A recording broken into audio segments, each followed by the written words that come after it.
Baiklah. Sebentar lagi.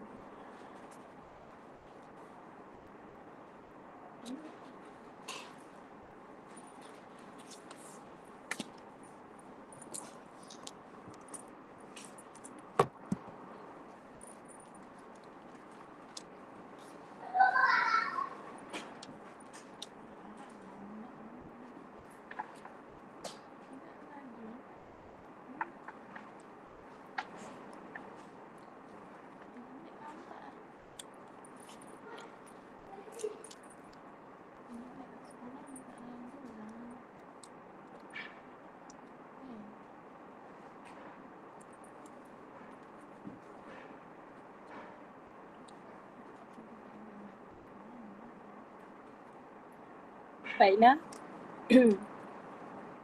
Sebelum kita memulakan majlis hari ini, para pembentang dah ada semua? InsyaAllah ada. Boleh dengar suara saya? Ustaz Azlia? Ya, Boleh. Ustaz Nur Ajibah dah ada. Ustaz Ustaz Husni. Ada. Ustaz Nasrul Hakim. Dan Ustazah Zainab. Ada. Okey. Alhamdulillah.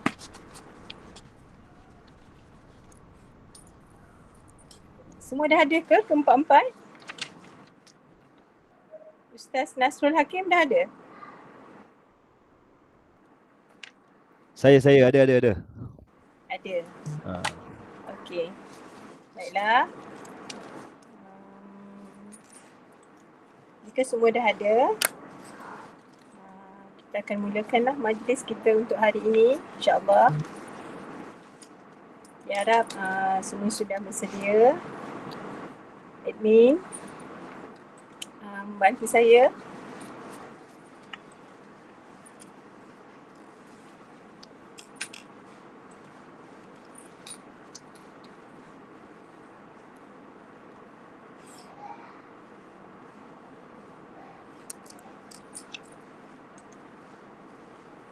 Baiklah. Kita mulakan majlis kita untuk hari ini. Bismillahirrahmanirrahim. Rabbi shrah li sadri wa yassir li amri wahlul 'uqdatam min lisani yafqahu qawli. Rabbana atina fid dunya hasanah wa fil akhirati hasanah wa qina azabannar wa qina azabannar wa qina azabannar. Wassallallahu ala sayyidina Muhammadin walhamdulillahi rabbil alamin. Amma ba'd.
Para muajir.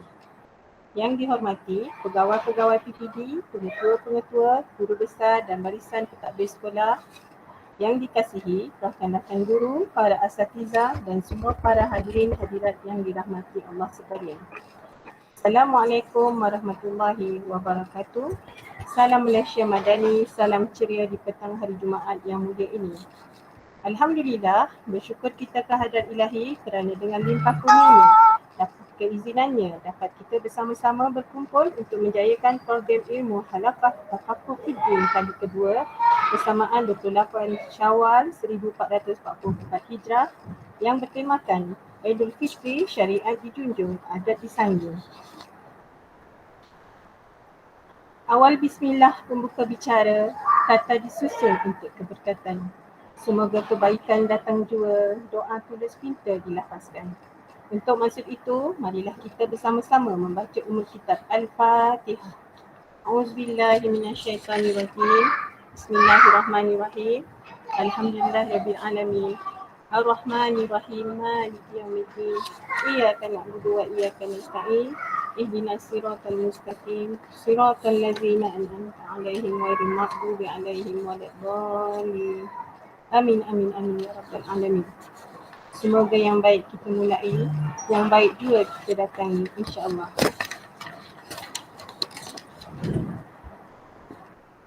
Hadirin yang dihormati sekalian, untuk tafakuh fiddin kali ini, kita akan menampilkan 4 orang muwajjih yang terdiri daripada guru-guru dari sekolah menengah kebangsaan dan guru-guru sekolah kebangsaan.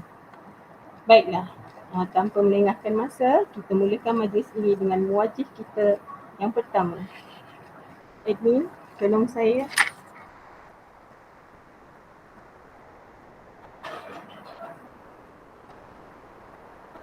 Baiklah, muwajjih kita yang pertama adalah Ustaz Muhammad Nur Ajib bin Abdul Ghani. Beliau dilahirkan di Tanjung Karang, Selangor, mendapat pendidikan awal di SKC Gambut, kemudian mendapat pendidikan tertinggi di Universiti Islam Antarabangsa Malaysia. Berpengalaman mengajar selama 30 tahun dan kini beliau berkhidmat di SK Kuala Selangor. Saya mempersilakan Ustaz Muhammad Nur Ajibah untuk membacakan bacaan tilawah Al-Quran dan terjemahan ayat. At-Tafaddal al-Mashkurah. Terima kasih kepada pengurusi majlis. Assalamualaikum warahmatullahi wabarakatuh. Saya akan membaca surah Al-Baqarah ayat 256. A'udzu billahi minasy syaithanir rajim. لا إكراه في الدين قد تبين الرشد من الغي فمن يكفر بالطاغوت ويؤمن بالله فقد استمسك بالعروة الوثقى لا انفصام لها والله سميع عليم.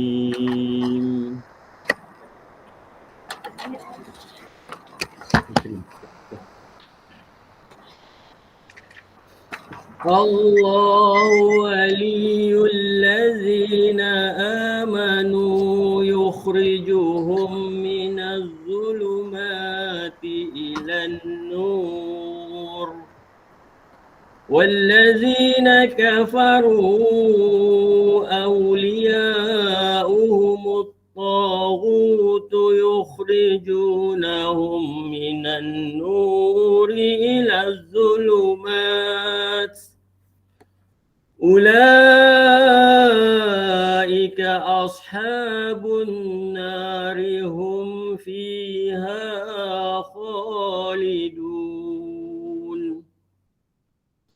ألم تر إلى الذي هاج إبراهيم في ربه أن آتاه الله الملك إذ قال إبراهيم ربي الذي يحيي ويميت قال أنا أحيي وأميت قال إبراهيم فإن الله يأتي بالشمس من المشرق فأت بها من المغرب فبهت الذي كفر والله لا يهدي القوم الظالمين أو كالذي مر على قرية وهي خاوية على عروشها قال أن يحيي هذه الله بعد موتها فأماته الله 100 عام ثم بعثه قال كم لبثت قال لبثت يوما أو بعد يوم قال بل لبثت 100 عام فانظر إلى طعامك وشرابك لم يتسنه وانظر إلى حمارك ولنجعلك آية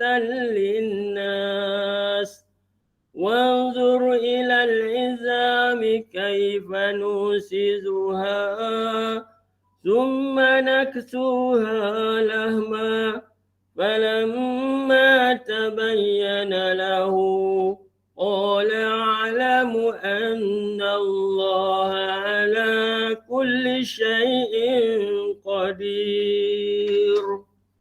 صدق الله العظيم. Terjemahan surah Al-Baqarah ayat 256. Tidak ada paksaan dalam agama Islam. Kerana sesungguhnya telah nyata kebenaran Islam dari kesesatan kufur.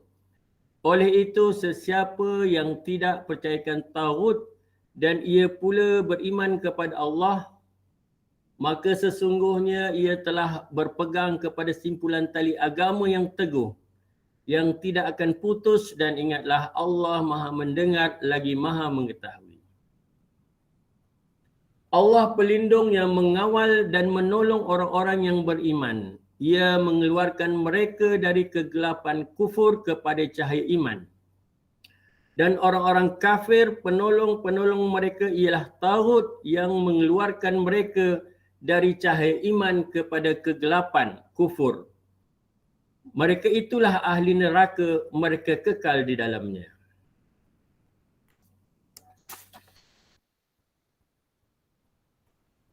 Allah Subhanahu wa taala telah berfirman dalam surah An-Nisa, Allazina amanu yuqatiluna fi sabilillah wallazina kafaru yuqatiluna fi sabilit taghut faqatilu awliya asy-syaitan inna kaida asy-syaitani kana dha'ifa. Orang-orang yang beriman, yang berperang pada jalan Allah, dan orang-orang yang kafir pula berperang pada jalan taghut, yakni jalan syaitan. Oleh sebab itu, perangilah kamu akan pengikut-pengikut syaitan itu, kerana sesungguhnya tipu daya syaitan itu adalah lemah. Allah Subhanahu wa taala menuntut kita supaya masuklah Islam secara menyeluruh. Dalam surah Al-Baqarah ayat 208, Allah berfirman, A'udzubillahi minasyaitonir rajim. Ya ayyuhallazina amanu dukhulu fis-silmi kafah. Wahai orang-orang yang beriman, masuklah kamu ke dalam Islam secara keseluruhannya. Surah Al-Baqarah ayat 208. Al-Imam Ibn Katsir rahimahullah berkata, Allah telah berfirman memerintahkan hamba-hambanya yang beriman kepadanya dan membenarkan rasul-rasulnya untuk memegang semua ikatan Islam dan syariat-syariatnya, mengamalkan semua perintahnya dan meninggalkan seluruh larangannya. Dalam perjumpaan kita pada hari ini,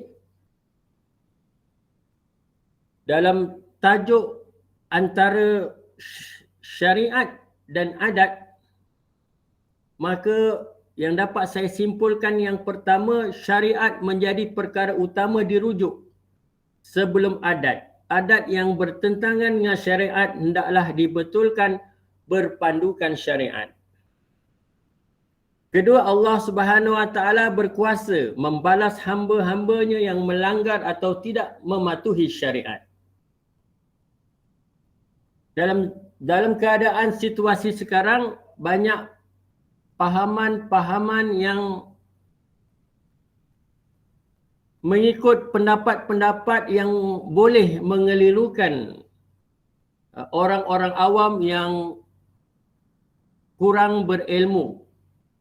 Contohnya perbezaan pendapat yang berlaku baru-baru ini di setengah negeri mengamalkan sesuatu pahaman.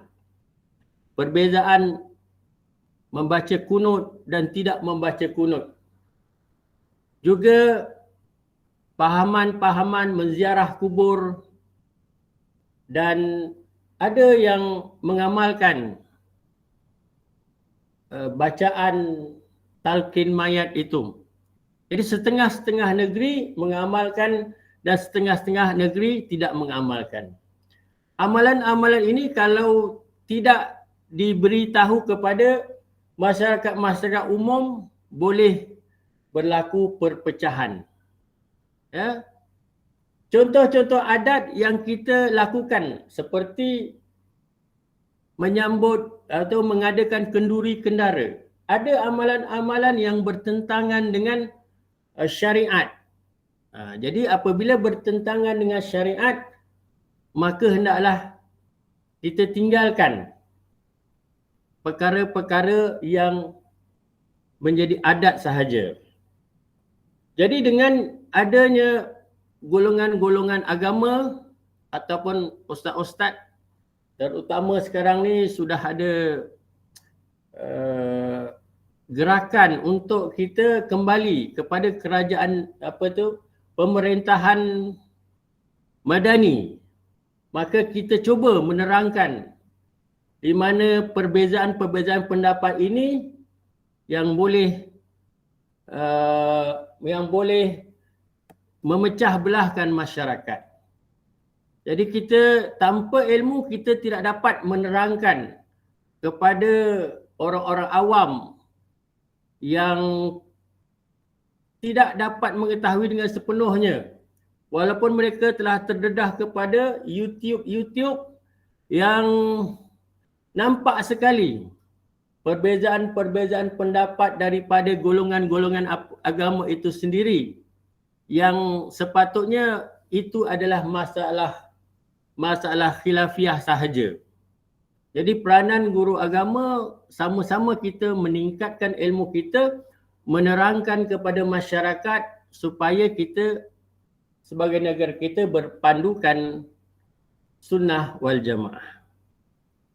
Jadi itu saja daripada saya bahagian ibrah tilawah Al-Quran, insya-Allah. Jadi saya kembalikan kepada pengurusi majlis. Terima kasih.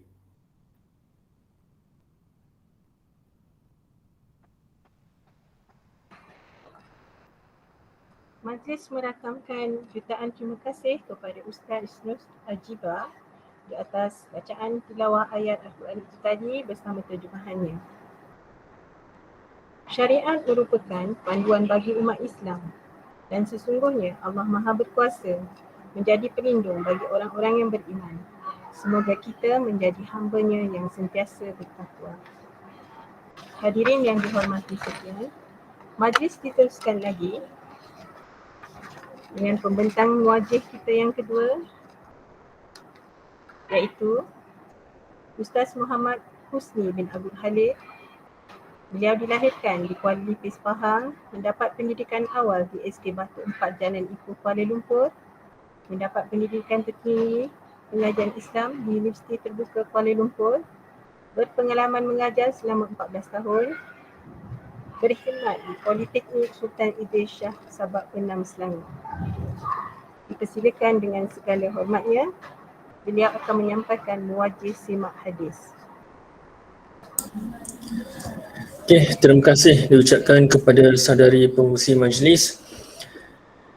Boleh dengar ya suara saya?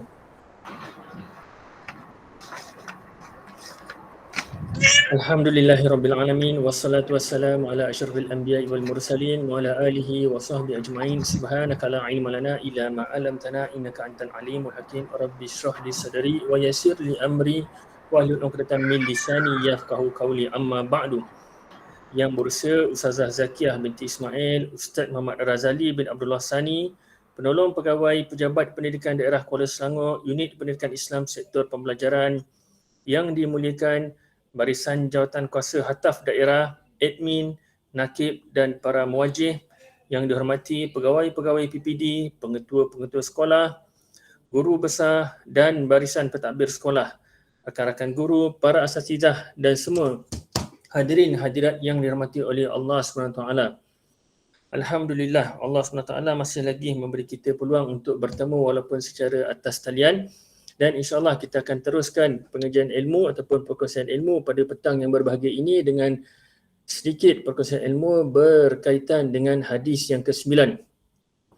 Al-hadis at-tasi' an Abi Hurairah Abdurrahman bin Sakhar radhiyallahu anhu qala sami'tu Rasulullah sallallahu alaihi wasallam yaqul ma nahaitukum anhu fajtanibuhu wa ma amartukum bihi fa'tu minhu mastata'tum fa innama ahlakal ladzina min qablikum kasratu masailihim wa ikhtilafihim ala anbiya'ihim.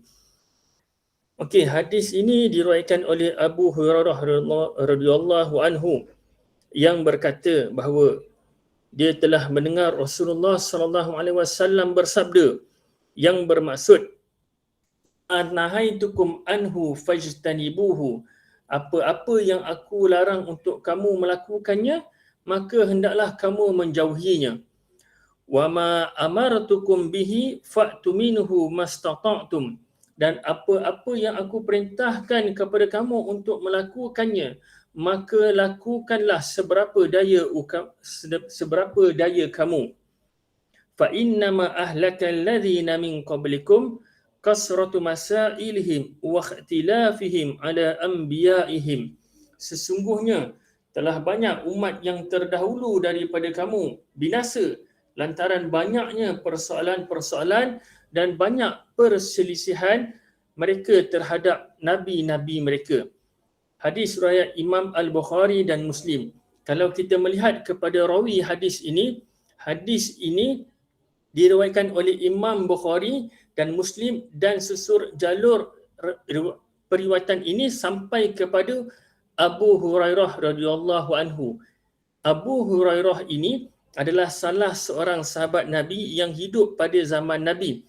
Tapi nama sebenarnya bukan Abu Hurairah, namanya adalah Abdurrahman bin Sakhar Ad-Dus At-Tamimi, yang mana sebelum nama dia masuk Islam adalah Abdul Syam, iaitu hamba kepada matahari. Tapi lepas dia masuk Islam, dia menukar namanya kepada Abdurrahman, hamba Ar-Rahman, hamba yang Maha Pengasih. Walau bagaimanapun, Nabi memberi satu gelaran kepada beliau, iaitu Abu Hurairah. Sebab apa? Sebab Abu Hurairah ini merupakan salah seorang sahabat Nabi dan dia suka dengan anak kucing. Hurairah ini adalah kata jamak dan kata dasarnya adalah hurrah. Hurrah ini adalah yang bermaksud anak kucing betina, dan Abu Hurairah ni dia bela anak kucing tersebut dan dia bermain. Nabi nampak, maka Nabi pun berilah gelaran kepadanya Abu Hurairah. Abu Hurairah ini adalah seorang sahabat Nabi yang banyak meriwayatkan hadis daripada baginda sallallahu alaihi wasallam. Kalau dihitung-hitung, jumlah hadis yang diriwayatkan adalah lebih kurang 5,394 hadis, ya, lebih daripada 5,000 hadis lah. Dan 300 hadis itu telah dipersetujui oleh Imam Bukhari dan Muslim. Sebanyak 418 hadis diriwayatkan oleh Imam Bukhari. Imam Syafi'i pernah mengatakan, memuji Abu Hurairah dengan satu ucapan yang mengatakan Abu Hurairah ini adalah seorang sahabat yang paling banyak menghafaz hadis. Okey, itu serba sedikit berkaitan dengan latar belakang rawi hadis lah. Kita melihat kepada pengajaran yang dapat kita ambil daripada hadis tersebut. Ada 3 isi penting. Yang pertama sekali, ma nahaitukum anhu fajtanibuhu, kata Nabi SAW, yang membawa maksud apa-apa yang aku larang untuk kamu lakukannya, maka janganlah kamu lakukannya. Nabi tegah kan. Fajtanibuhu, maka jauhkanlah diri kamu daripada kamu melakukannya. Yang keduanya apa yang Nabi suruh, dan yang ketiganya kita akan mengambil sedikit pengajaran daripada umat-umat yang terdahulu. Okey. Apa yang Nabi larang, larangan Nabi SAW kan? Apa yang Nabi larang pada kita bersebab. Nabi tak larang saja-saja. Sebab kita kena ingat Allah pernah menyebut tentang Nabi, wa ma yantiqu anil hawa in huwa illa wahyu yuha, dan tidaklah dia berkata dengan mengikut hawa nafsunya, melainkan apa yang telah diwahyukan kepadanya, kata Allah SWT. Jadi apa-apa yang Nabi larang, dia sebenarnya merupakan sebahagian daripada wahyu Allah SWT. Ya? Maknanya Nabi larang pada kita sebabnya Nabi dah tahu dah larangan Nabi itu, sebab benda tu mestilah merupakan suatu perkara yang tidak memberi manfaat kan. Benda itu suatu yang kalau kita buat mendatangkan mudarat kan. Kenapa Nabi larang? Sebab larangan Nabi perbuatan tersebut adalah hukumnya haram dan berdosa apabila kita melakukannya. Dan dalam diri manusia ni, tuan-tuan dan puan-puan yang dirahmati oleh Allah SWT sekalian, dia ada satu sifat memberontak naluri manusia. Sebab tu kadang-kadang bila kita berhadapan dengan kanak-kanak kecil, makin disuruh, makin ditegah, makin dibuat. Makin ditegah, makin dibuat. Sebab dia naluri dia. Dia nak memberontak barangkali kan. Walaupun ada yang kalau kita tengok pendapat psikologi kanak-kanak, dia katakan kanak-kanak ni dia nak berikan perhatian dan sebagainya. Tapi kalau kita lihat dalam situasi semasa, maknanya memang ada sebahagian kecil dalam naluri manusia tu dia suka nak memberontak. Jadinya yang naluri inilah yang perlu kita didik kan. Kita perlu didik agar sentiasa patuh pada syariat Allah SWT. Okey, itu isi yang pertama. Kita lihat pula pada isi yang kedua. Isi yang kedua, wa ma amartukum bihi fa'tu minhu mastata'tum. Kan, perintah Nabi. Apa-apa yang aku perintahkan kepada kamu, maka lakukanlah kan. Seberapa daya upaya kamu kan. Kalimah mastata'tum. Mastata'tum ini juga ada juga sebahagian pelajar-pelajar kita yang orang kata dia bijaksana tapi dia nakal kan. Bila kita tangkap kenapa tak puasa, katanya ustaz saya tak puasa pada hari ini sebab saya tak larat, saya puasa separuh hari je. Kan Nabi kata kita buat sedaya upaya kita. Mampunya saya ini separuh hari saja ustaz. Kan? Banyak helah mereka ya. Jadinya dia seolah-olah mereka kurang memahami kalimah mastata'tum. Okey, kita akan kita perhalusi kalimah mastata'tum itu ya. Yang pertama sekali, apa yang Nabi buat ini adalah suatu yang wajib dan juga sunat lah, yang mana bila kita buat kita akan dapat pahala lah kan. Kalimah mastata'tum ni dia membawa maksud kita buat sedaya upaya kita selagi mana mampu kan. Ada satu kisah yang saya nak kongsikan kepada tuan-tuan dan puan-puan yang dirahmati oleh Allah SWT. Kisah ini berlaku di Timur Tengah dalam sebuah kelas pengajian hadis, di mana ada seorang pelajar, dia bertanya kepada guru dia, wahai guru, apakah yang dimaksudkan dengan mastata'tum ini kan? Kalimah sedaya upaya kamu. Jadi apa guru ini buat? Guru ini ajak pelajar dia satu kelas ni, ajak ke suatu kawasan, kemudian mereka berlari. Guru ini suruh mereka berlari, termasuk dengan guru-guru itu berlari. Maka berlarilah mereka 1 pusingan, 2 pusingan, 3 pusingan, 4 pusingan, sampai 7 pusingan. Ada pelajar yang dah jatuh terbaring kat tepi. Tapi guru ini terus berlari sehingga diikuti oleh pelajar-pelajar lain. Masuk pusingan yang ke-11, guru ini pun dia berhenti kemudian sebabnya dia dah tak larat, dia jatuh, kemudian dia terbaring kat situ. Maka pelajar bila nampak guru dia jatuh, pelajar telefon ambulan datang bawa guru ini ke hospital dan dirawat. Bila keluar hospital, guru ini sambung pengajian dia kan. Dia kata kepada para pelajar yang dikasihi sekalian, apakah yang dimaksudkan dengan mastata'tum? Maksudnya kita buat sedaya upaya kita sebab kemampuan manusia ini berbeza-beza. Kalau kita lihat, ada pelajar mampu berlari sampai 7 pusingan, ada yang mampu berlari sampai 11 pusingan, ada yang lebih hebat daripada saya, kata guru itu, barangkali mungkin boleh sampai 20 pusingan. Akan tetapi bila Allah suruh kita buat, bila Nabi suruh kita buat suatu perkara, kita buat sungguh-sungguh kan. Sebab itulah syariat dalam Islam. Maknanya bila kita nak buat, kita buat sedaya upaya kita. Selagi mana kita mampu, kita teruskan kan, dengan amalan tersebut. Jadi kita kena ingat kan, sesuatu yang Nabi suruh ini apabila kita tinggalkan, maka ianya akan berdosalah bagi diri kita. Okey, kita tengok pula pada isi yang seterusnya kan. Okey, ini contoh-contoh perintah Nabi lah, banyaklah contoh perintah Nabi, antaranya tentang menuntut ilmu. Apa saya highlight yang pertama sekali, menuntut ilmu, sebab menuntut ilmu ini ibarat cahaya yang akan menerangi kehidupan kita, dan ilmu ini hendaklah dituntut kan. Dia tak boleh tuntut saja, maknanya dia mesti berguru, dan kitalah guru-guru di seluruh Malaysia dan khususnya di negeri Selangor inilah yang perlu memainkan peranan penting dalam mendidik anak didik kita. Yang keduanya, contoh perintah Nabi adalah seperti berdakwah kan. Kata Nabi SAW, man qala la ilaha illallah wa huwa da'i. Barang siapa yang berkata la ilaha illallah, maka dia sesungguhnya adalah seorang. Dan yang ketiga berkaitan dengan amar ma'ruf nahi mungkar kan, iaitu mengajak, menyuruh membuat kebaikan dan mencegah akan kemungkaran ya. Okey, kita teruskan kepada isi yang ketiga, iaitu tentang fa innama ahlakal ladzina min qablikum kasratu masailihim wa ikhtilafihim ala anbiyaihim. Kita melihat Siti Zabidah binti Ismail ada mengangkat tangan.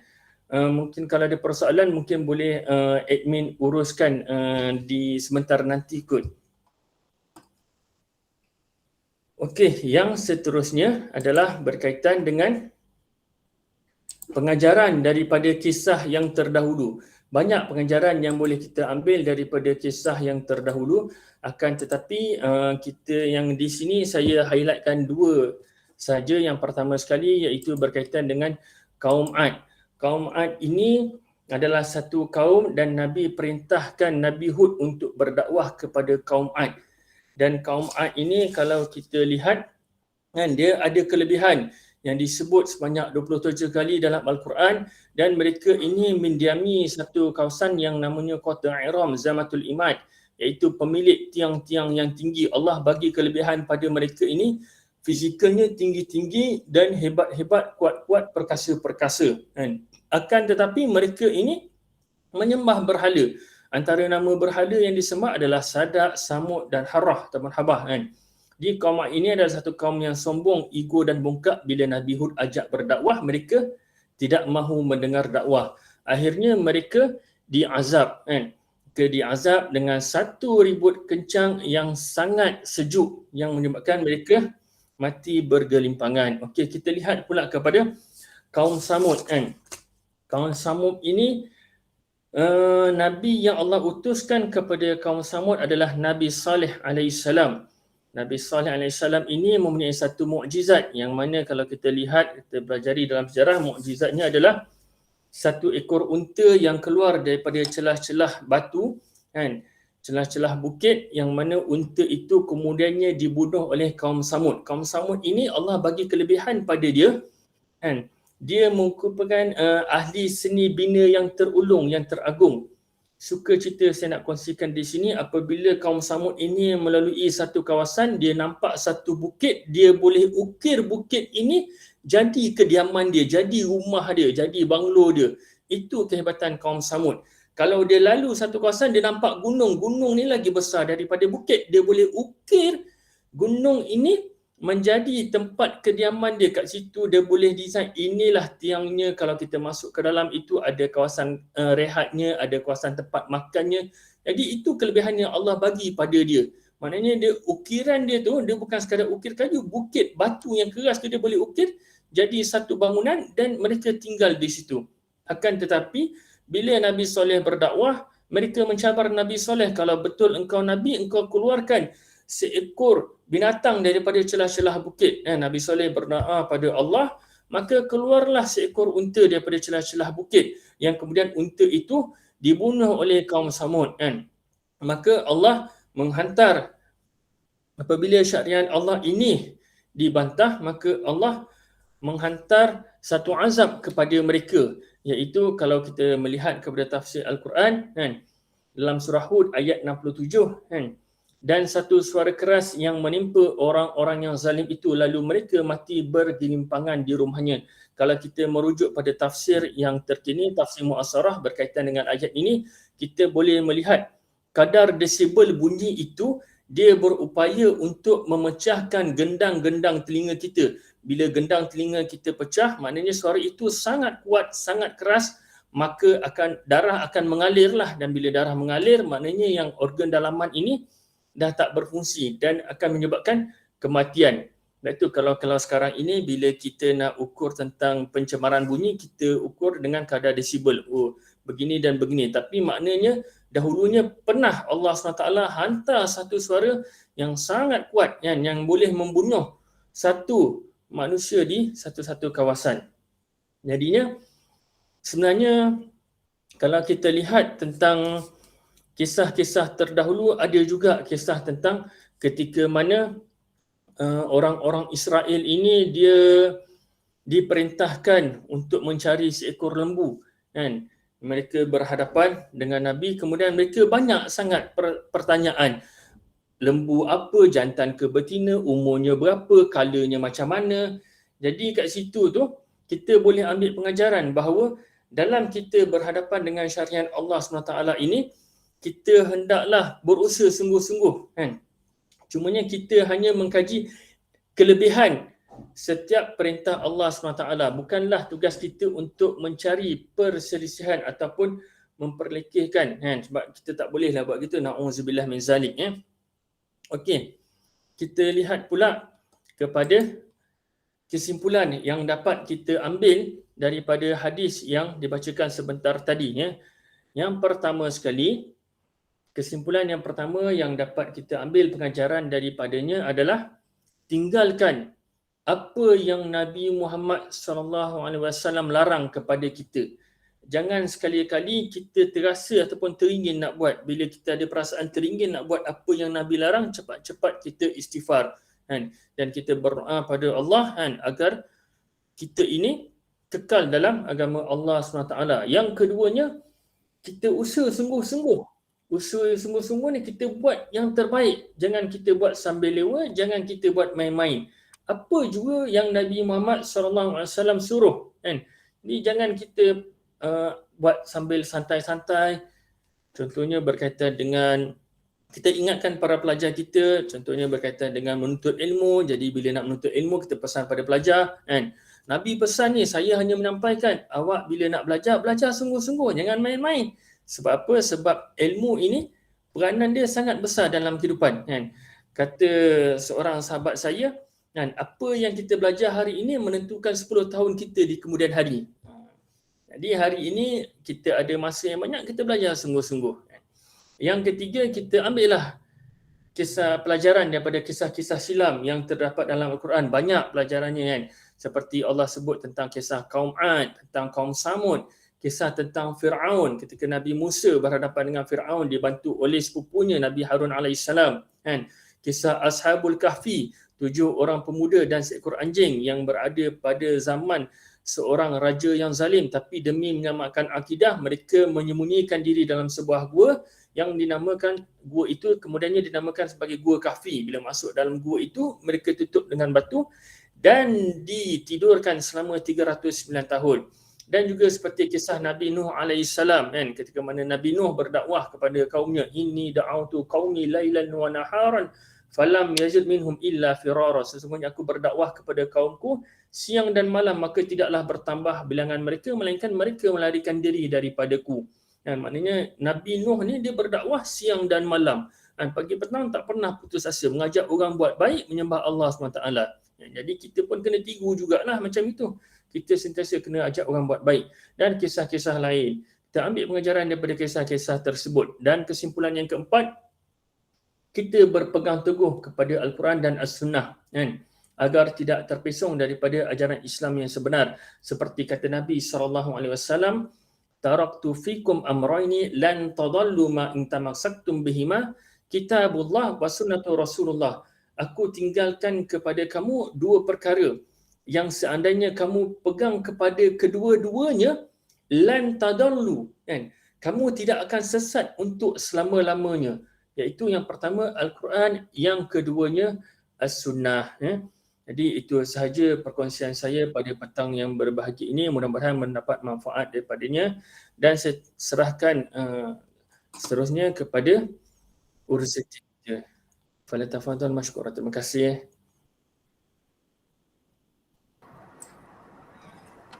Alhamdulillah, terima kasih Ustaz. Semoga apa yang disampaikan oleh Muhajir tadi dapat memberi manfaat yang berguna kepada kita semua. Sesungguhnya Rasulullah SAW merupakan role model ikutan sepanjang zaman. Kita hendaklah sentiasa melaksanakan segala suruhan yang telah diperintahkan oleh Nabi Muhammad SAW dalam kehidupan kita seharian dan untuk mendapat keberkatan darinya. Majlis diteruskan lagi dengan pembentang kita yang ketiga, iaitu Ustaz Nasrul Hakim bin Mat Abbas. Dilahirkan di Sungai Besar, mendapat pendidikan awal di SK Khair Johari Sabak Bernam, mendapat pendidikan tertinggi Ijazah Sarjana Muda, berpengalaman mengajar selama 14 tahun dan beliau sekarang berkhidmat di SK Sri Gambut. Ustaz Nasrul Hakim akan membentangkan mengenai muwajah perbahasan ilmu. Dipersilakan dengan segala hormatnya. Silakan Ustaz. Terima kasih diucapkan kepada saudari moderator. Bismillahirrahmanirrahim. Alhamdulillahirabbil alamin, nahmaduhu wa nasta'inuhu wa nastaghfiruh wa na'udzu billahi min syururi anfusina wa min sayyiati a'malina. May yahdihillahu fala mudilla lahu wa may yudlil fala hadiya lahu. Asyhadu an la ilaha illallah wahdahu la syarika lahu wa asyhadu anna Muhammadan abduhu wa rasuluh. Allahumma salli ala sayyidina Muhammad wa ala alihi wa ashabihi ajma'in, amma ba'. Yang berusaha Ustazah Zakiyah binti Ismail, Ustaz Muhammad Razali bin Abdullah Sani, penolong pegawai pejabat Pendidikan Daerah Kuala Selangor, Unit Pendidikan Islam Sektor Pembelajaran, yang dimuliakan barisan jawatan kuasa Hataf Daerah Kuala Selangor, juga kepada admin, nakib dan para muwajih yang bijaksana, yang dihormati pegawai-pegawai PPD, pengetua-pengetua, guru besar dan barisan pentadbir sekolah. Seterusnya yang dikasihi lagi disayangi rakan-rakan guru, para asatizah dan semua hadirin hadirat. Mudah-mudahan mereka-mereka yang disebutkan tadi berada dalam rahmat, keberkatan, keredaan daripada Allah Subhanahu wa taala, insya-Allah. Amin. Alhamdulillah, syukur kepada Allah Subhanahu wa taala pada petang yang berbahagia ini sama-sama kita dapat berjumpa di platform Google Meet untuk program bulanan kita, iaitu Hataf, di mana pada petang ini kita masuk ke Hataf siri yang kedua. Dan alhamdulillah juga sebentar tadi kita telah disajikan dengan pembentangan yang bermanfaat daripada pembentang pertama dan pembentang yang kedua. InsyaAllah untuk slot yang ketiga ini, kami daripada SK Sri Gambut insyaAllah akan cubalah membentangkan mengenai perbahasan ilmu yang berkaitan dengan sirah musuh umat Islam, iaitu golongan munafik dan orang yang ingkar membayar zakat. Tuan-puan yang dirahmati Allah sekalian, insya-Allah saya wakil daripada SK Sri Gambut akan cubalah memberikan sedikit perkongsian. Mudah-mudahan di sana adalah manfaat untuk kita ambil pengajaran di atas pembentangan nanti, insya-Allah. Tuan-tuan dan dirahmati Allah sekalian, kita masuk kepada slide yang pertama, iaitu musuh umat Islam. Golongan yang kita bawa di sini adalah golongan munafik. Antara penyakit yang paling bahaya dalam diri manusia ialah ada sifat nifak. pelaku nifak ini ataupun sifat nifak ini dipanggil munafik. Nifak terbesar iaitu nifak akbar ialah menzahirkan keimanan dan menyembunyikan kekufuran.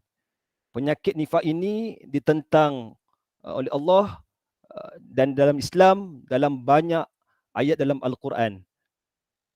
Istilah munafik yang secara umumnya bolehlah kita terjemahkan sebagai seseorang yang tidak menzahirkan kekufurannya dengan cara dia sorokkan ataupun menyembunyikan dia punya sifat nifaknya ataupun sifat kufurnya di dalam hatinya, dan pada masa yang sama dia menzahirkan keimanan secara berpura-pura. Maksudnya kekufuran itu tak nampak. Pada hakikatnya sebenarnya kekufuran itu ada dalam hatinya, tetapi dapat dikaburkan, dapat dielakkan apabila dia menonjolkan keimanannya kepada agama Islam.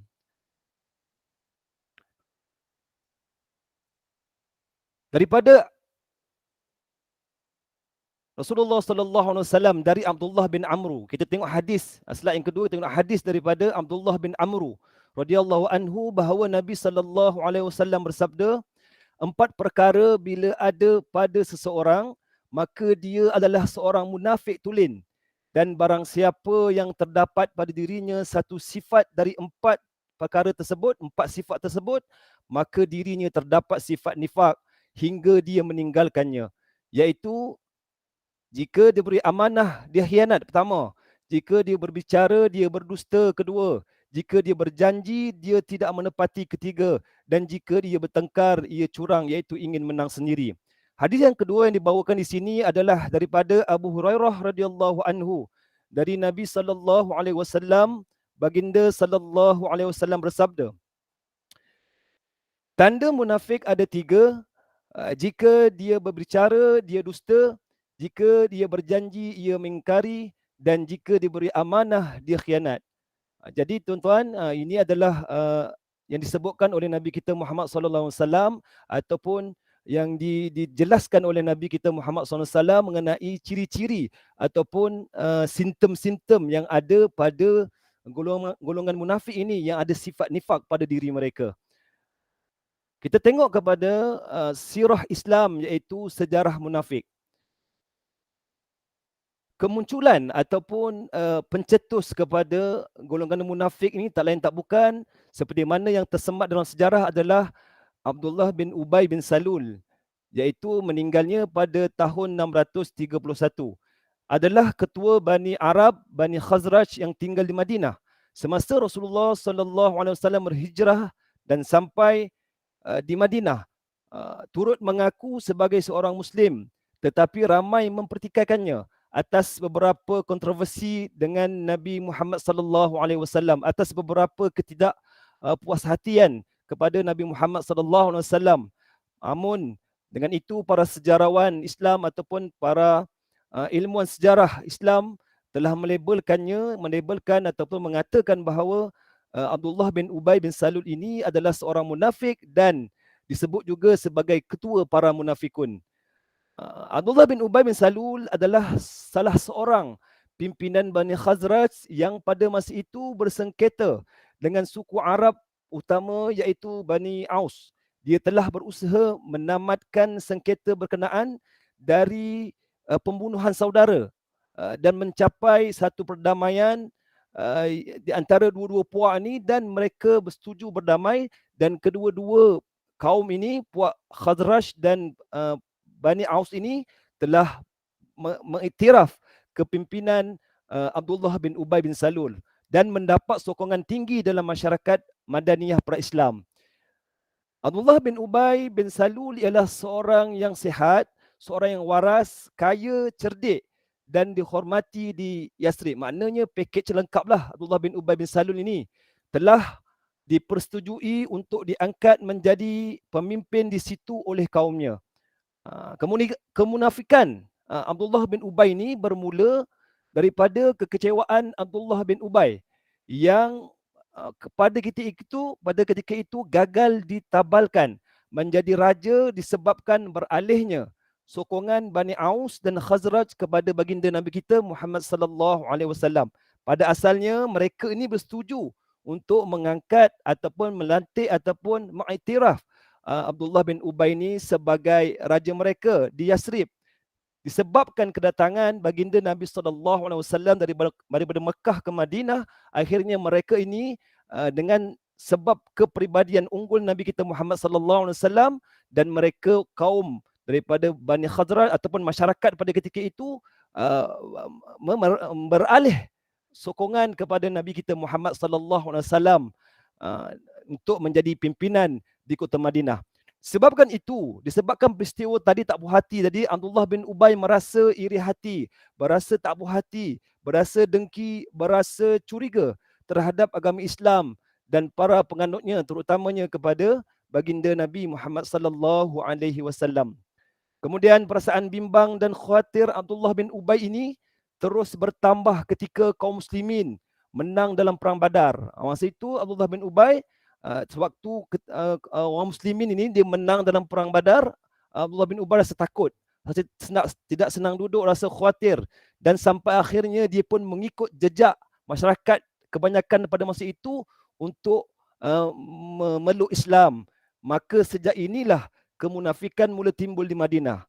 Kerana apa? Kerana niat Abdullah bin Ubay bin Salul untuk masuk Islam bukan Islam yang bukan masuk dengan hakikat hati yang ikhlas yang sebenar, tetapi mereka ataupun Abdullah bin Ubay dan konco-konconya masuk Islam hanyalah untuk mengaburi ataupun melindungi diri mereka daripada diperangi dan diserang oleh orang Islam dan Nabi Muhammad sallallahu alaihi wasallam. Kemudian kita tengok slide yang seterusnya, bentuk-bentuk kemunafikan pada Abdullah bin Ubay bin Salul. Antaranya, saya sebutkan antaranya, setelah dia berpura-pura masuk Islam, setiap hari Jumaat sebelum Rasulullah sallallahu alaihi wasallam naik ke mimbar untuk berkhutbah, dia akan berdiri dan akan berbicara kepada semua orang pada ketika itu. Antara kata-katanya, inilah Rasulullah sallallahu alaihi wasallam yang ada di hadapan kamu semua, maka tolonglah, sokonglah dia, dengarkanlah dia dan patuhilah baginda.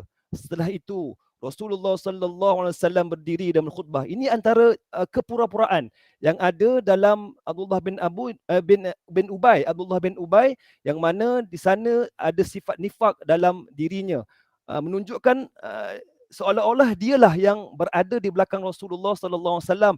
Dialah seolah-olah yang menobatkan agama Islam itu sendiri.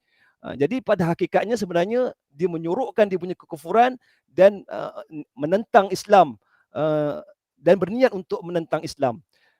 Pernikahan Rasulullah sallallahu alaihi wasallam dengan Ummul Mukminin Sayyidatina Zainab binti Jahsy radhiyallahu anha. Abdullah bin Ubay dan rakan-rakan telah membuat dua fitnah tomahan terhadap baginda. Yang pertama, pernikahan dengan Sayyidatina Zainab binti Jahsy telah rosak, kata Abdullah bin Ubay dan konco-konconya, kerana melebihi 4. Islam hanya membenarkan umatnya bernikah 4 kali sahaja. Yang kedua, Rasulullah sallallahu alaihi wasallam telah melakukan dosa besar kerana menikahi Ummul Mukminin Sayyidatina Zainab binti Jahsy radhiyallahu anha. Ini adalah bekas isteri anak angkat Rasulullah sallallahu alaihi wasallam, iaitu Zaid bin Haris, yang dulunya memang disebut sebagai Zaid bin Muhammad. Menurut budaya Arab, bernikah dengan bekas isteri anak angkat adalah dosa besar. Namun begitu, pernikahan ini telah diperkenan oleh Allah Subhanahu Wa Taala dan telah dijelaskan dalam Al-Quran dalam surah Al-Ahzab ayat 5, ayat 37 dan ayat 40. Antara fitnah terbesar yang dibawa oleh Abdullah bin Ubay ini, pertamanya adalah provokasi untuk memecah belahkan hubungan baik antara Muhajirin dan Ansar, iaitu berlaku ketika perjalanan tentera muslimin pulang daripada peperangan Bani Mustalik, pertengkaran antara Jahjah daripada Ansar dan Sinan daripada Muhajirin, yang akhirnya menyebabkan pertelingkahan antara kelompok Muhajirin dan Ansar, dan berlakulah sedikit salah faham, pergaduhan.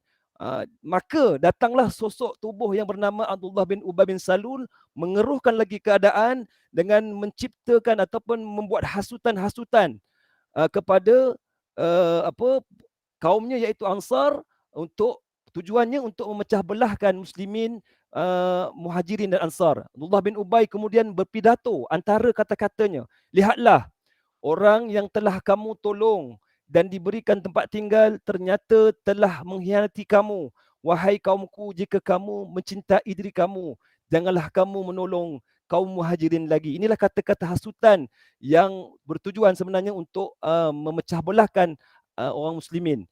Yang seterusnya, antara fitnah yang terbesar adalah tuduhan dusta terhadap Ummul Mukminin Sayyidatina Aisyah binti Abu Bakar radhiyallahu anha, menuduh ada hubungan dengan Safwan bin Mu'attal radhiyallahu anhu sehingga turunnya surah An-Nur ayat 11 yang menafikan fitnah tersebut. Ini adalah tuduhan yang dilakukan oleh Abdullah bin Ubay dan konconya, sehingga kan terdapat beberapa sahabat yang pada ketika itu mempercayai tentang tuduhan jahat ini. Kemudian kita tengok pengajaran daripada kisah kemunafikan Abdullah bin Ubay bin Salul. Al-Qadiyat menyatakan bahawa pertama, berhukumlah dengan perkara yang zahir saja, yang nampak saja. Yang kedua, sentiasa bersangka baik dengan orang mukmin, khususnya mereka yang terkenal dengan kebaikan dan soleh, seperti contoh seperti kisah Sayyidatina Aisyah radhiyallahu anha dan Safwan bin Mu'attal radhiyallahu anhu. Begitu juga jangan pedulikan pembohongan yang secara terang-terangan dibuat seperti mana yang ditunjukkan oleh kebanyakan kaum muslimin ketika itu. Ada sebahagian ataupun majoriti sahabat semasa kisah tuduhan kepada Sayyidatina Aisyah tidak peduli pun akan cerita-cerita yang didatangkannya daripada orang-orang golongan munafik ini yang diketuai oleh Abdullah bin Ubay bin Salul. Yang keempat, beliau juga menyebut bahawa dalam kisah ada isyarat agar segala apa yang diuji dan dituduh serahkan sepenuhnya kepada Allah. Dan yang kelima, banyakkan berdoa dan bertaubat kepada Allah Subhanahu Wa Taala. Kemudian kita tengok antara pengajaran lain yang dibawa, pertama, hendaklah sentiasa syura dan berbincang dengan orang yang soleh serta mengetahui supaya perkara-perkara yang berlaku kita dapatlah kata putus yang jelas terhadap kes yang berlaku. Yang kedua, elakkan daripada menghukum dalam bentuk tergopoh-gapah, tergesa-gesa kelak membinasakan diri, keluarga, masyarakat, organisasi dan negara.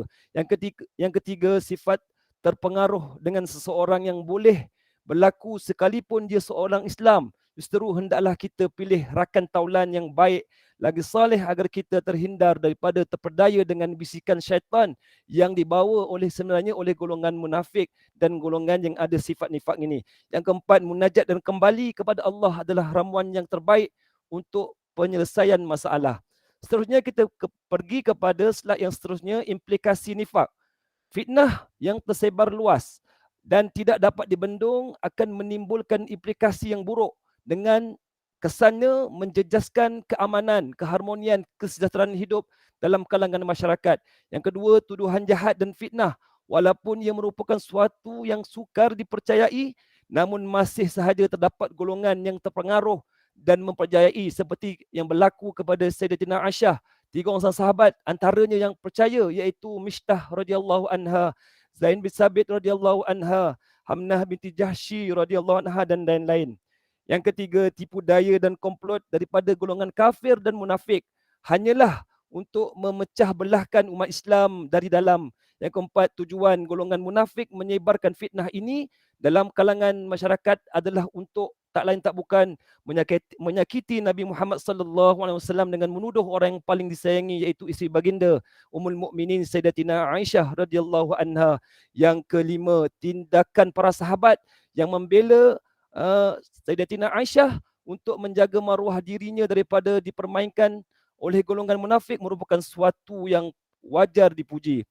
Kesimpulan daripada kisah golongan munafik, orang-orang munafik merupakan golongan manusia yang malang. Mereka seringkali susah hati dan sentiasa hidup dalam kegelisahan. Mereka termasuk dalam kelompok manusia yang dilaknat oleh Allah Subhanahu Wa Taala. Yang kedua, menurut ibarat pepatah Melayu, golongan munafik ini bolehlah kita nisbahkan sebagai musuh dalam selimut, gunting dalam lipatan, api dalam sekam, ataupun talam dua muka sesuai untuk golongan munafik. Yang ketiga, bagi kita umat Islam yang secara langsung memikul amanah sebagai pendakwah, guru dan sebagainya, disarankan supaya mencarilah peluang ataupun pertamanya elakkan diri kita daripada sifat nifak, dan yang kedua mencari peluang untuk menyedarkan mereka. Mereka yang ada sifat nifak ini ataupun sifat yang tercela ini perlu dipimpin dan diajak supaya kembali kepada kebenaran. Tuan-puan yang dirahmati Allah sekalian, kita terus kepada golongan ataupun musuh Islam, golongan yang kedua, iaitu orang yang ingkar membayar zakat. Kita lihat kepada sejarahnya berlaku di awal pemerintahan Khalifah Abu Bakar As-Siddiq radhiyallahu anhu. Golongan ini sebenarnya muncul daripada kalangan orang Islam itu sendiri yang belum mencapai tahap keimanan yang mantaplah. Mereka berhujah dengan surah At-Taubah ayat 103, iaitu ambillah sebahagian daripada harta mereka menjadi sedekah, iaitu zakat, supaya dengannya engkau membersihkan mereka dan mensucikan mereka, dan doakanlah mereka wahai Muhammad untuk mereka, kerana sesungguhnya doamu itu wahai Muhammad menjadi ketenteraman bagi mereka. Berdasarkan ayat di atas ini, golongan yang tidak mahu ataupun enggan membayar zakat pada ketika itu mengatakan, kami tidak akan membayar zakat kami melainkan kepada Rasulullah yang mendoakan untuk kami dengan doa itu, maka tenteramlah hati kami. Yang sebahagian lain pula berdalih, mereka berkata kami hanya membayar zakat kepada Rasulullah sallallahu alaihi wasallam, tidak kepada yang lain. Sekarang Rasulullah telah wafat, maka kami tidak perlu lagi membayar zakat. Maka ketika Rasulullah SAW telah wafat, mereka katakan tak wajib lagi lah bagi mereka untuk mengeluarkan zakat. Khalifah Abu Bakar As-Siddiq radhiyallahu anhu mengambil keputusan. Abu Bakar tidak mendiam diri, mengambil keputusan untuk memerangi golongan ini. Sayyidina Umar Al-Khattab pada ketika itu bertindak sebagai penasihat Khalifah Abu Bakar, bertanya, atas dasar apa engkau hendak memerangi mereka? Sedangkan Rasulullah sallallahu alaihi wasallam bersabda, aku diperintahkan untuk memerangi manusia yang kafir sehingga mereka bersaksi tiada Tuhan melainkan Allah dan aku adalah pesuruh Allah. Apabila mereka telah bersaksi demikian, mereka telah mengikat terhadap dakwah dan harta mereka daripadaku, melainkan dengan haknya. Lalu Abu Bakar As-Siddiq menjawab, demi Allah, sekiranya mereka enggan membayar zakat kepadaku, zakat yang pernah mereka berikan kepada Rasulullah sallallahu alaihi wasallam, nescaya aku akan perangi mereka disebabkan keengganan mereka. Sungguhnya zakat merupakan hak harta. Demi Allah, aku akan memerangi sesiapa yang memisahkan antara solat dan zakat. Sayyidina Abu Bakar Siddiq berkata demikian kerana Allah Subhanahu Wa Taala berfirman, kemudian jika mereka bertaubat daripada kekufuran dan mendirikan solat serta memberi zakat, maka biarkanlah mereka, jangan diganggu. Sungguhnya Allah Subhanahu Wa Taala Maha Pengampun lagi Maha mengasihani. At-Taubah ayat 5. Kemudian kita terus kepada slide yang seterusnya. Apakah hukum orang yang enggan mengeluarkan zakat? Yang pertama, orang yang enggan mengeluarkan zakat kerana ingkar kewajipannya, ulama bersepakat menyatakan bahawa yang menentang dan ingkar zakat adalah kafir dan murtad. Darahnya halal dibunuh sekiranya tidak bertaubat. Kemudian yang kedua, orang yang enggan. Keengganannya mengeluarkan zakat kerana dia bakhil dan kedekut. Sedangkan dia mengiktikadkannya dan mengakui kefarduannya akan menyebabkan dia menjadi fasik, berdosa dan dikenakan azab seksa. Kemudian kita pergi kepada helah daripada kewajipan zakat. Pada asalnya, apabila seorang itu memiliki harta yang telah melebihi nisab dan juga telah cukup tempoh setahun miliknya, iaitu haul, maka diwajibkan zakat ke atasnya.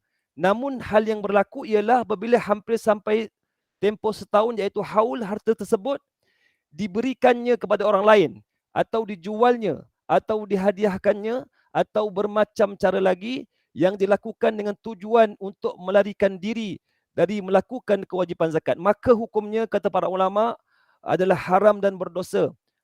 Imam Syafi'i bersama-sama dengan Imam Abu Hanifah berkata, sungguhnya barang siapa yang berniat untuk melarikan diri dari kewajipan zakat dengan cara dia menghadiahkan kepada seseorang sesuatu daripada hartanya atau menjualnya kemudian membelinya sebelum sampai kepada tempoh setahun haul, maka gugur ke atasnya kewajipan zakat disebabkan tidak cukup nisab hartanya bagi mewajibkan zakat, dan sesungguhnya perbuatan itu merupakan suatu dosa dan kemaksiatan. Zakatnya gugur, tetapi perbuatan itu, helah itu menyebabkan golongan ataupun seseorang itu mendapat dosa dan melakukan kemaksiatan kepada Allah Subhanahu Wa Taala.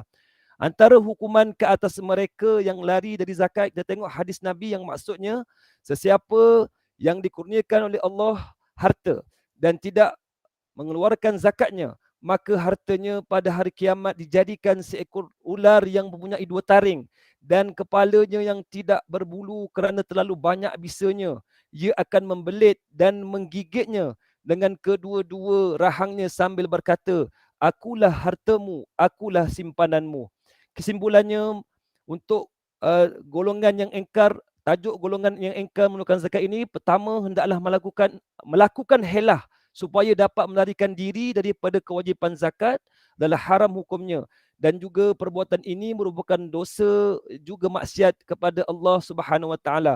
Yang kedua, dinasihatkan agar kita sama-samalah dapat mengeluarkan zakat ke atas harta kerana ia bukan sahaja menyucikan harta, malah membersihkan juga hati, di samping banyak hikmah yang boleh kita perolehi di sebalik kewajipan kita mengeluarkan zakat itu, daripada harta yang dipungut daripada zakat itu.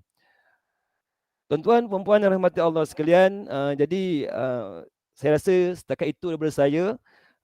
Jadi yang baik datang daripada Allah dan yang lemah itu datang daripada saya. Aku qauli hadza wa astaghfirullahal azim li wa lakum. Wabillahi taufiq wal hidayah. Assalamualaikum warahmatullahi taala wabarakatuh. Terima kasih Ustaz.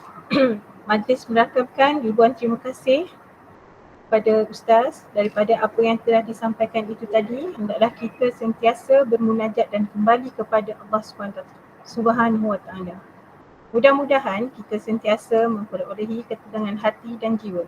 Basahilah lidah dan hati dengan zikrullah. Syukur selalu kepada Allah menambah keinsafan dan kerendahan hati dengan adanya rasa kehambaan kepada Mencipta. Wahai orang yang beriman, laksanakan perintah Allah dan meninggalkan larangannya.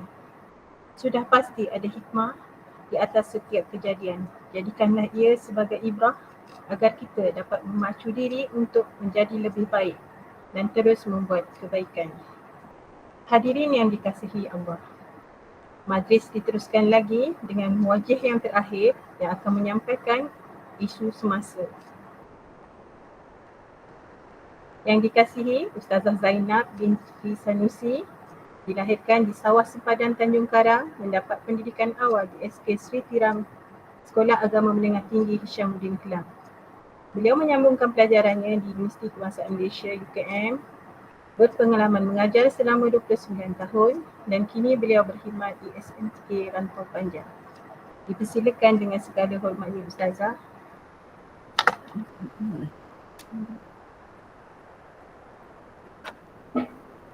Terima kasih kepada pengerusi majlis. Assalamualaikum warahmatullahi wabarakatuh. Yang berusaha Ustazah Zakiah binti Ismail, Ustaz Muhammad Razali bin Abdullah Sani, Luluh Pegawai Pendidikan Daerah Kuala Selangor, Unit Pendidikan Islam Sektor Pembelajaran, yang dimuliakan barisan jawatankuasa Hataf Daerah, admin, nakib dan para muwajjih. Yang dihormati pegawai-pegawai PPD, pengetua-pengetua, guru besar dan barisan pentadbir sekolah, rakan guru, para asatizah dan semua hadirin hadirat yang dirahmati Allah sekalian. Bismillahirrahmanirrahim. Alhamdulillahirabbil alamin wassalatu wassalamu ala asyrafil anbiya'i wal mursalin wa ala alihi washabihi ajma'in. Subhanaka la ilma lana illa ma 'allamtana innaka antal alimul hakim. Rabbi shrah li sadri wa yassir li amri wahlul 'uqdatam min lisani yafqahu qawli. Baik, alhamdulillah pada hataf yang kedua ini SMK Rantau Panjang diberi tajuk isu semasa mengenai kebebasan berfikir di mana hadnya. Baik, sebagai permulaan, kita perlu tahu apa dia definisi akal. Di situ definisi akal ialah kemampuan manusia untuk berfikir, ya. Di mana di sini adanya daya atau kekuatan otak yang dianugerahkan oleh Allah kepada manusia sebagai alat untuk berfikir dan alat untuk mempertimbangkan dan memikirkan baik buruknya sesuatu perkara. Jadi kalau kita nak andaikan apa dia akal, dia seolahnya kita andaikan dia sebagai sebuah mesin agung yang Allah hadiahkan kepada manusia, yang Allah anugerahkan, berikan kepada manusia bukan saja untuk mencari ilmu pengetahuan, bahkan jika dipacu mesin ini dengan baik, ia dapat memandu manusia ke arah kebaikan di dunia dan di akhirat. Baik, jadi akal sangat memandu manusia kalau digunakan dengan sebaik-baiknya untuk kebahagiaan di dunia dan di akhirat. Baik, itu maksud akal lah, ya. Baik, kemudian bila kita tengok lagi, ada juga persoalan mengapa manusia perlukan kepada wahyu, sedangkan manusia ni dah ada akal. Baik, tak boleh ke akal saja? Jawapannya tak boleh. Kenapa tak boleh? Kerana kelemahan yang ada pada akal. Baik, kita tengok ciri-ciri akal kat situ, membezakan antara manusia dengan haiwan. Akal manusia boleh berkembang mengikut kemampuan manusia berfikir. Yang ketiga, sentiasa berubah dan senang dipengaruhi oleh keadaan dan persekitaran. Akal tidak mampu memikirkan perkara gaib. Baik, perkara yang ketiga dan perkara yang keempat inilah yang menjadi masalah sekiranya 100% hanya berpandukan kepada akal, tidak dicampur dengan wahyu. Sudah tentu akal yang lemah itu tidak akan memberikan satu keputusan yang betul, yang selaras dengan kehendak syariat. Baik, dan kita beralih kepada peranan akal. Ya. Peranan akal di situ mempelajari dan memahami wahyu Allah, membezakan antara kebaikan dengan keburukan. Baik, bila kita tengok di dalam Al-Quran, banyak ayat, banyak tempat, lebih kurang ada 13 tempat lah, Allah mengembalikan soalan kepada manusia. Ayat yang bagaimana? Di hujungnya mesti ada afala ta'qilun. Adakah kamu tidak berfikir sebagai manusia, mengapa kamu tidak mahu menggunakan akal fikiran kamu? Baik, maknanya Allah dah jelaskan mengenai sesuatu perkara, di hujung ayat tu, adakah kamu tidak berfikir? Maknanya di situ, adakah kita bertindak menggunakan akal secara waras berpadukan kepada wahyu? Dan untuk kita, kalau di sekolah, mungkin cikgu pernah tanya, bila berlaku masalah disiplin dan sebagainya, kita boleh tanya kepada anak murid kita, sampai kepada dia, kita tanya dia, adakah kamu tidak berakal? Boleh juga guna bahasa Arab, afala ta'qilun, adakah kamu tidak menggunakan akal? Selepas kamu melanggar, melakukan perkara larangan disiplin di sekolah, lalas kita panggil, kita tanya macam tu. Baik, adakah sewaktu dia melakukan perkara itu, bagaimana dia buat pertimbangan akalnya tu, gunakan akal ke tidak? Macam itulah, ini dalam konteks penggunaannya di sekolah, kita sesama tanya kepada anak murid kita. Dan pengalaman saya, bila tanya benda ni kepada pelajar tunduk diam, afala ta'qilun, adakah kamu tidak berakal? Macam itulah. Baik, seterusnya membezakan antara kebaikan dengan keburukan. Sebab itu dalam agama, dalam tanggungjawab agama atau taklifan, kewajipan seseorang untuk melakukan sesuatu ibadat itu bergantung pada akal yang waras dan mencapai umur yang balik. Inilah kata berakal, kemudian berakal lah ya, letak kat situ sebagai satu syarat kewajipan untuk seseorang melakukan ibadat. Maksudnya tanpa akal yang waras, seseorang itu terlepas dari tanggungjawab agama dan dosa pahala ke atas. Jadi kat situ akal berperanan penting. Ya. Kalau akalnya tak betul, maka akalnya tak waras, maka orang itu terlepas daripada tanggungjawab tersebut. Baik, kemudian di antaranya lagi meletakkan manusia ke tahap yang mulia, membolehkan manusia ke tahap yang mulia. Di sini kita boleh andaikan bahawasanya tidak ada maknanya kalau orang itu cantik, kalau yang lelaki itu handsome, tapi akalnya tak ada. Akalnya rosak, akalnya tak waras. Maka di situ penilaian manusia pun kita kata tak naklah, sebab akalnya, sebab dia gila, sebab dia macam-macam lah. Jadi di situ akal tu menjadi nombor satu. Ni kadang ada dalam kalangan kita baca di media sosial ni, beauty with brain kan, cantik dan berakal. Akal tu masih lagi diambil kira dalam masyarakat kita ya. Baik, maknanya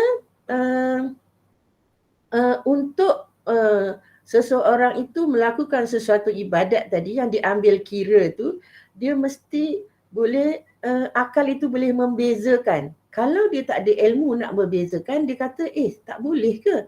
Contohnya dalam keadaan yang tidak ada air, di asrama ada satu baldi, pelajar berwuduk dengan memasukkan tangannya, mencelupkan tangannya di dalam baldi. Lepas tu ini tak sah sebab air tu dah berubah daripada air mutlak kepada air mustakmal. Jadi ketika itu bila pelajar tu, bila murid itu tidak tahu, tidak berfungsi akal, maknanya akal dia tidak ada ilmu mengenai ibadat tersebut tentang wuduk, dia tak boleh nak beza. Betul ke macam ni? Betul ke tak sah apa semua? Maknanya akal itu perlu diberi makanan utama, iaitu makanannya ialah ilmu. Jadi barulah akal itu boleh berperanan dengan baik dan memandu kita ke arah yang baik. Baik, kita beralih pula kepada kebebasan berfikir menurut perspektif Islam. Kat situ ya. Kebebasan berfikir menurut perspektif Islam, bagaimana Islam membenarkan atau tidak kita sebagai manusia ni berfikir ya. Jadi dalam Islam sebenarnya memberi kebebasan kepada manusia untuk berfikir tetapi bersyarat, bukan secara mutlak ya. Sebab itu dalam agama Islam kita ada ijtihad. Kita ada ijtihad ya, kalau ada sesuatu masalah baharu yang perlu ada hukumnya apa, jadi manusia diberi kebebasan untuk berfikir tetapi berpandukan kepada syarak. Berfikir dengan panduan Islam. Dalam Islam, kebebasan berfikir perlu dibatasi dengan prinsip-prinsip syariah yang berteraskan sumber rujukan utama umat Islam, iaitu Al-Quran dan As-Sunnah. Ya. Tidak boleh menggunakan logik akal semata-mata. Baik. Kemudian berfikir dengan merenung segala ciptaan Allah. Islam menyeru seseorang Muslim agar bersifat rasional, merenung dan berfikir tentang alam semesta yang dicipta oleh Allah Subhanahu Wa Taala. Baik. Kalaulah akal itu tidak menuruti panduan agama, maka secara langsung ia menuruti hawa nafsu. Maknanya akal tidak boleh dibiarkan beroperasi sendiri, melainkan dengan bimbingan agama dan petunjuk yang dibawa oleh Rasulullah. Contohnya, bila sekarang ini wanita lebih ramai daripada lelaki. Baik, akal manusia akan berfikir, ya, di barat ni telah ada, kalau begitulah keadaannya, maka bolehlah tukar jantina. Yang perempuan ini tukar jantina jadi lelaki dan telah dibenarkan, dan dibenarkan perkahwinan itu, didaftarkan perkahwinan itu. Tapi di Malaysia belum lagi lah, Baik, jadi di situ pertimbangan yang digunakan hanya berdasarkan kepada pertimbangan akal semata-mata dan hawa nafsu. Maka berlakulah perkahwinan sesama jantina. Sedangkan dalam Islam tidak boleh sama sekali. Sama ada lelaki lebih ramai atau perempuan lebih ramai dalam rukun perkahwinan, syaratnya mesti calon suami mesti lelaki, calon isteri mesti perempuan. Jadi bila tidak pemikiran itu tidak bercampur, tidak dicampurkan dengan ayat Al-Quran dan As-Sunnah, maka inilah yang dinamakan nanti semuanya menurut hawa nafsu. Baik. Kemudian yang ketiganya, berfikir sebelum bertindak. Al-Quran juga menuntut agar umat Islam berfikir sebelum melakukan sesuatu tindakan. Umat Islam hendaklah meneliti kebaikan dan keburukan serta manfaat dan kecelakaan dengan menggunakan kekuatan akal fikiran mereka sebelum melakukan sesuatu agar mereka tidak menyesal di atas keputusan atau tindakan mereka. Berfikir, yang keempat, berfikir dalam lingkungan syariat Islam. Setiap manusia hendaklah berfikir mengikut batas syariat Islam dan memastikan perkara yang difikirkan itu tidak mendatangkan kesan negatif kepada diri seseorang. Baik, untuk 3 dan 4 ini di media sosial, kita tengok doktrin liberalisme. Liberal ni kebebasan.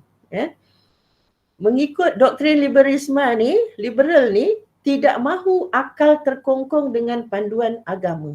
Bila dipandu, bila agama ni mengawal akal, bagi mereka agama tu akan menyebabkan pemikiran manusia akan mundur terkebelakang.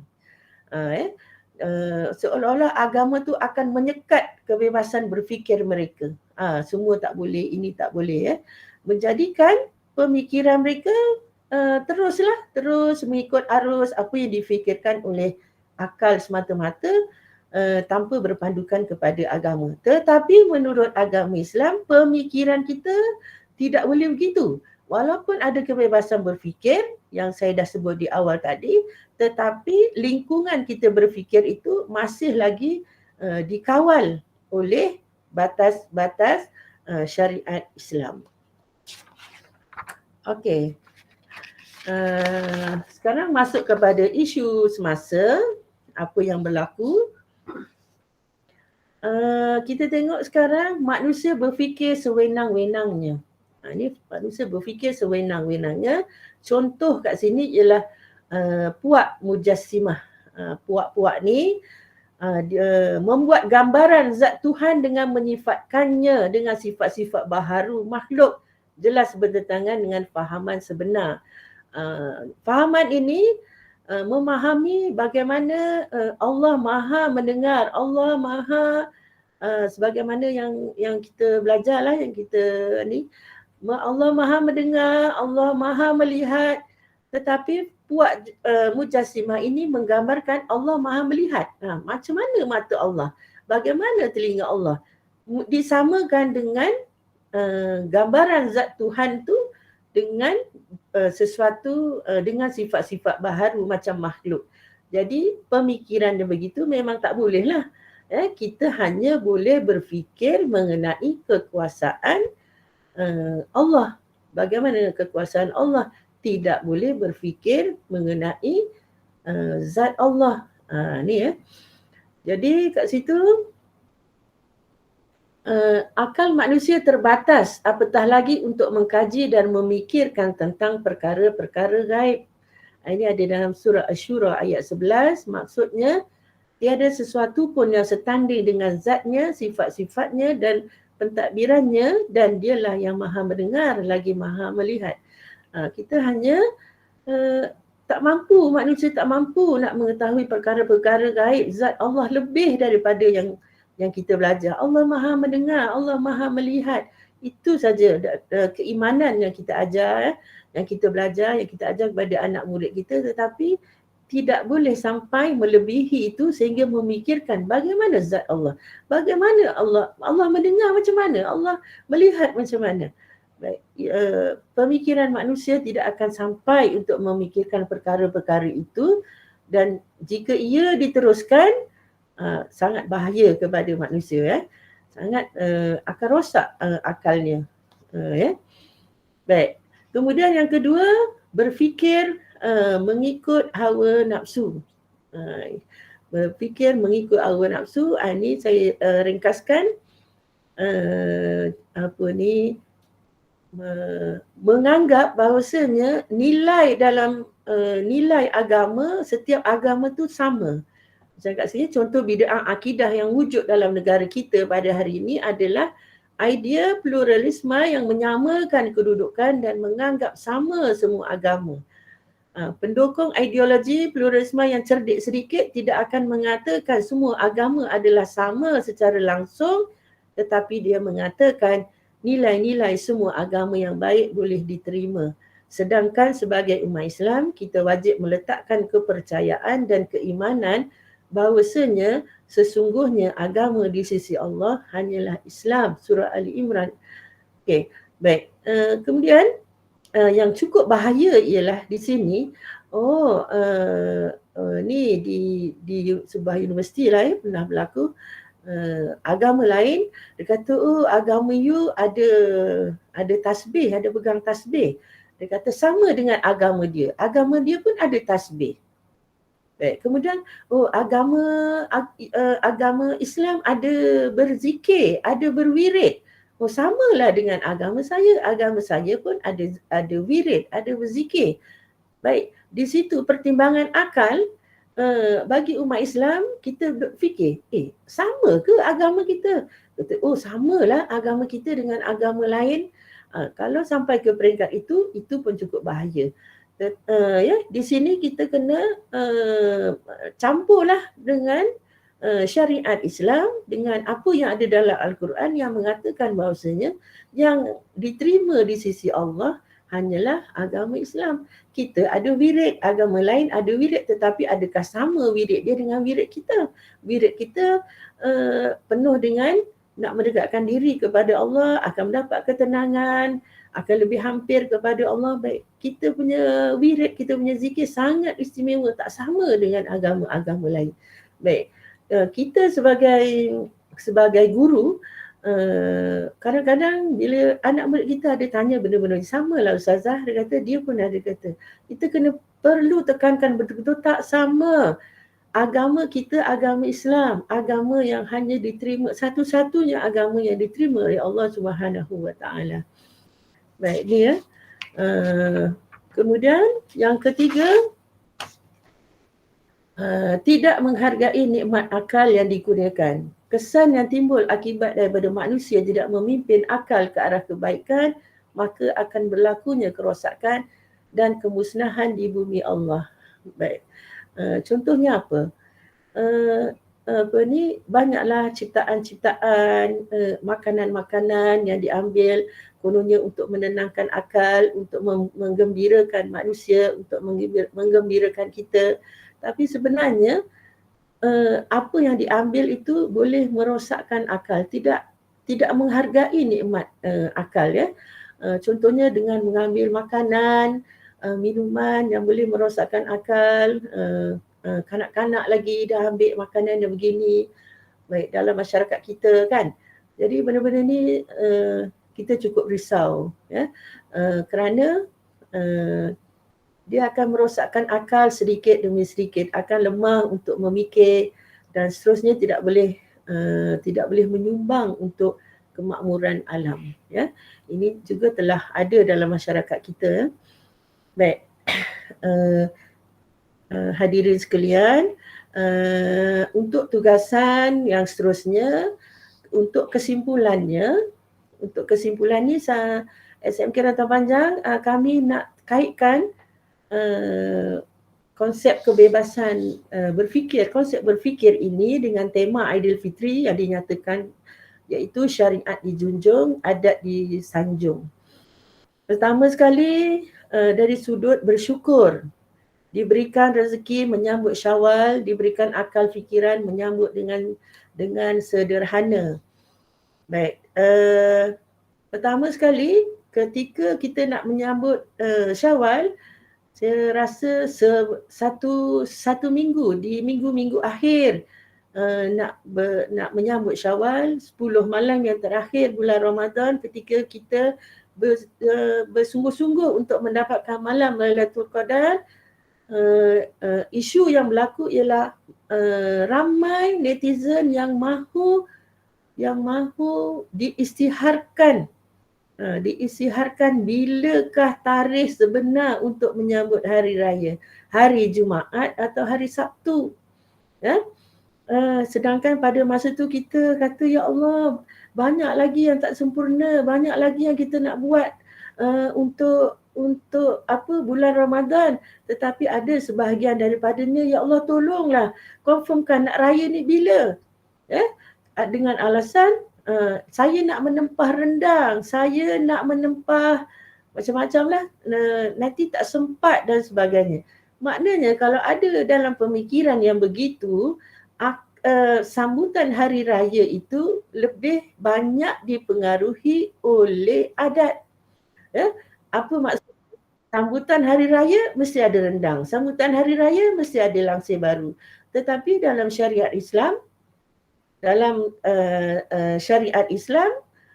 nak menyambut hari raya yang pertama itulah dengan takbir, dengan selawat, ya Allah kita dah sucikan sebulan dalam bulan Ramadan, bersyukur kita berjaya menghadapi segala ujian di bulan Ramadan, dan kita tak sanggup bulan Ramadan. Jadi konsep syukur inilah yang kami bawa dalam isu semasa yang pertama. Yang kedua, hindari perbuatan mungkar, berfashion mengikut syariat dan tidak membazir. Ini kami juga nak kaitkan dengan Aidilfitri, dan yang kami bincangkan ini adalah dapatan daripada maklumat-maklumat yang ada di media sosial. Ya, pertamanya mengenai berfashion. Ya, hari raya yang Islam ajar, raya pertama tu memakai pakaian yang paling bagus. Rasulullah kata, nak menyambut hari raya, nak menyambut kemenangan selepas sebulan kita berpuasa.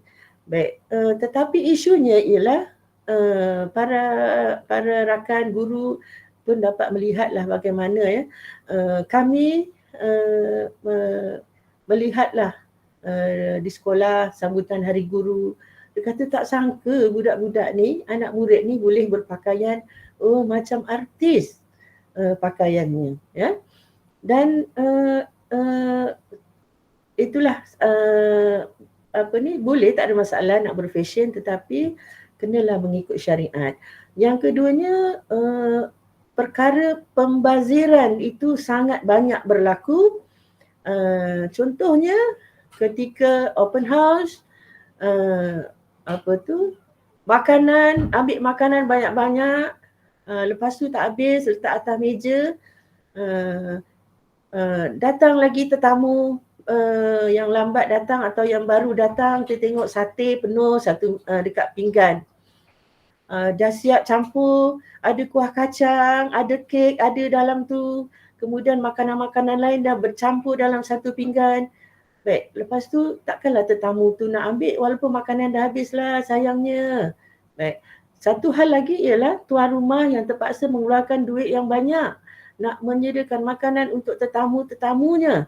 Tetapi bila tengoklah makanan yang ditempah, yang dibayar dengan duit, dengan usaha dia mengumpul duit untuk menjamu tetamu, makanan itu telah dibuang di dalam tong sampah, di dalam bakul sampah. Ya Allah, kenapa benda ni berlaku kepada umat Islam setelah 1 bulan dididik jiwa kita, dididik dalam ibadat puasa tu supaya sentiasa bersyukur dengan makanan, hindari perkara-perkara yang tak baik, terutamanya tidak membazir. Tetapi bila sampai kepada bulan Syawal, benda-benda tu semuanya dah tak ada. Ya. Baik, pembaziran banyak berlaku. Kemudian perkara yang ketiga, yang terakhir, kami letakkan kaitkan dengan Ramadan tadi. Sepatutnya yang diajar selepas bulan Ramadan masuk kepada bulan Syawal, umat Islam, diri kita, jiwa kita akan menjadi tenang. Kita akan menjadi tenang sebab dalam bulan Ramadan tu kita ada institusi pendidikan yang lengkap yang Allah ajar pada kita, bagi berbagai-bagai ilmu, disiplin ilmu diajarkan, menyantuni orang susah, kemudian kita banyak berzikir, banyak bertadarus dan sebagainya. Tetapi yang berlaku ramai juga yang tidak tenang. Kenapa tidak tenang? Adat yang ada dalam bulan Syawal tu mengganggu jiwa dia. Adat yang apa? Macam tadilah saya sebut, mesti ada makanan, mesti ada rendang, mesti ada lemang. Orang yang tidak mampu dia kata, ya Allah, macam mana aku nak menyambut Ramadan? Tak mampu nak buat benda-benda ni. Anaknya pun tanya, mama ke ibu ke, macam mana kita nak sambut raya? Baju raya tak ada, apa semua tak ada. Yang ada baju lama. Baik, benda-benda macam tu akan yang gulung bapa pula kata, ya Allah, macam mana ada budak datang, duit raya tak boleh nak bagi. Budaya tu menyebabkan jiwa orang yang nak menyambut hari raya tu, terutamanya ketua keluarga, rasa tak tenang. Sedangkan benda-benda tu semua adalah adat, cuma adat. Bukan perlu ada dalam sambutan hari raya. Baik, saya rasa itu saja untuk pembentangan isu semasa mengenai akal dan yang dikaitkan, dan kami kaitkan dengan sambutan hari raya yang ada kaitan juga dengan tema hataf kita pada petang ini. Baik, segala yang baik itu datangnya daripada Allah, dan segala kelemahan dan kekurangan itu datangnya daripada diri saya sendiri. Saya memohon jutaan ampun dan maaf sekiranya ada tersilap kata, terguris perasaan. Sekian. Assalamualaikum warahmatullahi wabarakatuh. Alhamdulillah. Terima kasih banyak Ustazah atas pembentangan yang telah Ustazah sampaikan tadi. Amat bermakna dan cukup jelas untuk kita kongsikan apa yang telah Ustazah sampaikan tadi kepada orang lain juga.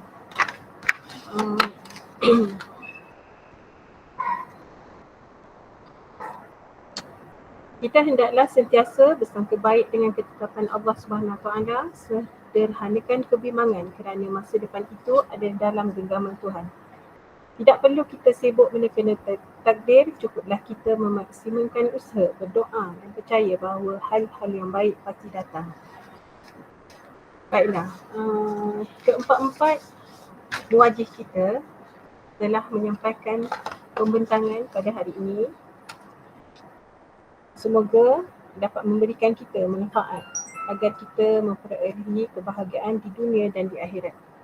Sebelum majlis melabuhkan tirainya, saya mengingatkan kepada para hadirin semua supaya mengisi link kehadiran untuk hataf siri kedua kali ini, dan mohon admin siarkan link untuk laporan hataf yang akan disediakan oleh guru-guru yang telah ditugaskan.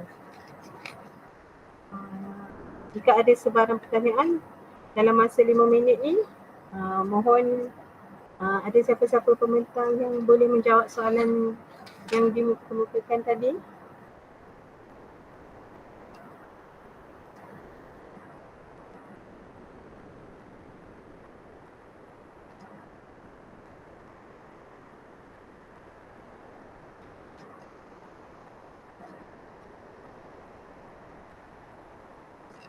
Okey, baiklah. Jika tiada, anda berkayuh dah sampai ke seberang, anda memanjat dah sampai ke puncak. Setiap yang bermula pasti akan berakhir. Setiap pertemuan akan adanya perpisahan. Begitu juga dengan majlis kita pada hari ini. Segala yang baik, yang indah adalah daripada Allah SWT.